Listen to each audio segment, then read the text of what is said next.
Kāti kua pōhiritia a Ngāti Kahungunu e ngā puhi ki te marae o te pīti i o Manaia i te tonga o te hokianga.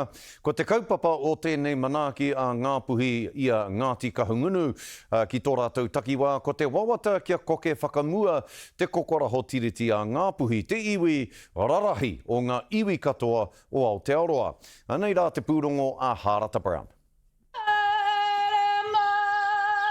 Ko te reo pōhiri, kia anga whakamua.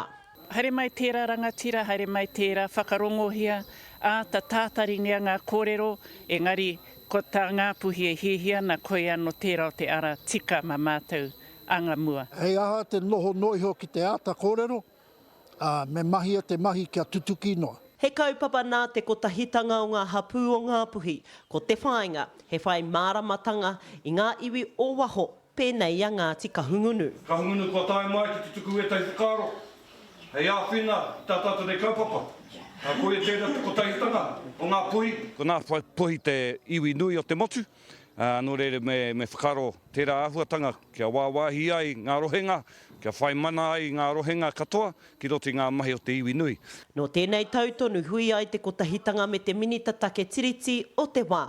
Me te wawata nui kia whakarohe-rohengia te riu o ngā puhi e mana ai te rangatiratanga o ngā hapū.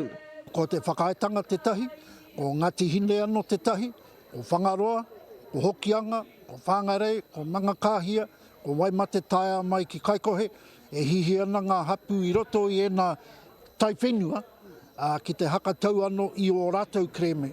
Engari me haere ngā tahi, kei reira anō te tahi kaha mo ngā hapū i roto i te haerenga ngā tahi. Right around Hokianga, all the hapu are having some form of meetings and gatherings. Whether we're ready to go to mandate, even if that's a good idea, I think that's pretty much up for discussion. Ahakoa ngā tuakiritanga o ngā hapu, e tikana kia pupuri i a rātou te mana motu hake mo rātou anake.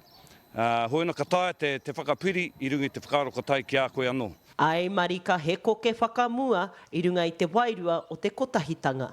Harata Brown, Te Karere.